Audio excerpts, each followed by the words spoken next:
C'est quand même bizarre de voir tous ces conifères affronter l'hiver en restant verts, pendant que celui qui devrait être le plus habitué à l'altitude perd ses aiguilles. Ah non, là il en reste là. On est quand même en droit de se poser la question, pourquoi ce bouffon, Mélèze, est victime de calvitie à chaque début d'automne? Tout d'abord, avant de commencer, merci d'avoir cliqué sur cette vidéo, et si elle vous plaît, n'hésitez pas à le faire savoir d'une façon ou d'une autre. Merci beaucoup. Reprenons tout depuis le début.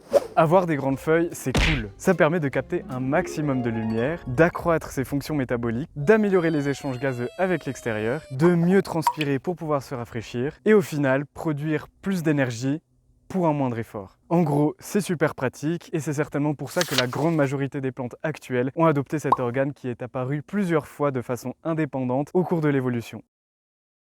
En tout cas, ça n'explique toujours pas pourquoi le mélèze perd ses aiguilles, ni pourquoi on n'accroche pas des guirlandes sur des polywana impériales à Noël. Posséder des feuilles, ça présente des chouettes avantages, mais ces avantages peuvent vite devenir des inconvénients quand on change ses arbres de milieu. Et oui, c'est comme larguer un dromadaire en Antarctique, c'est méchant, ça sert à rien, et les manchots empereurs n'ont rien demandé.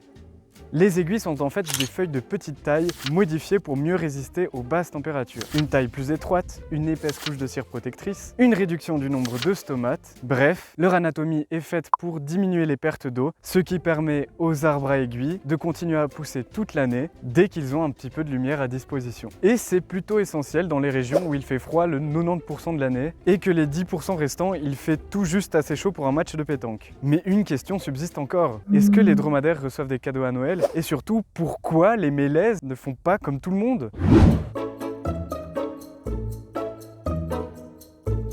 L'Aryx deciduea, de son nom vernaculaire Mélèze d'Europe, pousse dans les Alpes depuis en tout cas la création de l'univers. C'est l'un des arbres qui pousse le plus haut en altitude avec la Rolle, jusqu'à en tout cas 2400 mètres les doigts dans le nez. À cette altitude, les variations de température sont brutales et les intempéries ne font pas de cadeaux. Et bien sûr, il fait froid. Tout ça pour dire que le mélèze pousse dans des endroits où il fait froid en hiver, et ce depuis suffisamment longtemps pour qu'on se demande si le mélèze n'est pas juste un crétin des Alpes qui fait partie de ces erreurs de la nature qui ont eu la chance de survivre jusqu'à maintenant, comme le méthylisothiazolinone dans les gels douches ou les moustiques. Et pour tout vous dire, le mélèze n'a même pas de couche protectrice sur ses aiguilles pour mieux résister au froid. C'est le genre d'arbre qui part en Alaska avec un bonnet et des moufles, mais juste une paire de bas et un t-shirt. Autant aller faire du ski un jour de mauvais temps au fond d'un lac gelé. Mais du coup, la question n'est pas de savoir si le mélèze est un abruti ou non, mais surtout de savoir pourquoi il n'a pas mis une couche de cire protectrice sur ses aiguilles.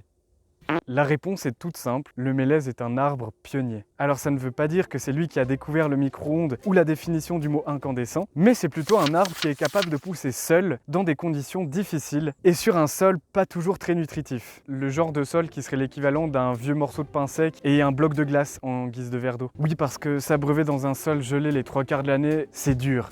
Vous l'aurez compris, les conditions dans lesquelles poussent les arbres pionniers, surtout en altitude, ne sont pas toujours faciles. En perdant ses aiguilles chaque automne, le mélèze réalimente sa litière forestière. Cette couche de déchets naturels en tout genre, comme des feuilles, des excréments, des cadavres, ou là en l'occurrence des branches et des aiguilles, n'est pas encore digérée ou décomposée, ce qui l'oppose à l'humus, qui se trouve juste en dessous et qui est beaucoup plus raffiné que la litière.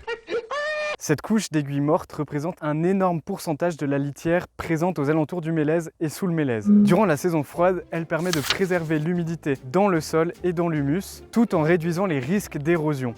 Même si ce n'est pas la litière la plus riche de l'histoire des litières, elle est suffisante pour abriter tous les micro-organismes et les macro-organismes jusqu'à ce que le printemps revienne, ce qui facilite le réveil de tout ce beau monde lorsqu'il fait plus chaud. Les premiers à en bénéficier au retour des beaux jours sont les jeunes pousses de tout un tas de plantes. La litière aura joué ici un rôle de placard à graines durant tout l'hiver. Puis, les germes pourront obtenir un ancrage plus tendre pour leurs racines jusqu'à ce qu'elles atteignent les couches inférieures. L'eau stockée dans l'humus sera alors plus vite accessible pour ces petites graines et plus rapidement drainée de la couche supérieure, ce qui évitera au passage à la pourriture de s'installer et de digérer les radicelles encore fragiles.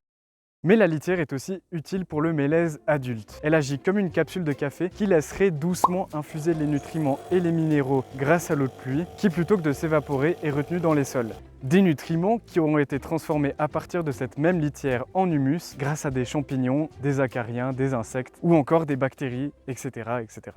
En renouvelant cet unique vêtement chaque année d'un seul coup, le mélèze s'assure un terreau de plus en plus riche comme Bill Gates, spongieux comme Bob l'éponge, qui ne manque pas d'air comme Patrick Sébastien et plus obstruant contre les UV comme Gilbert Montagnier.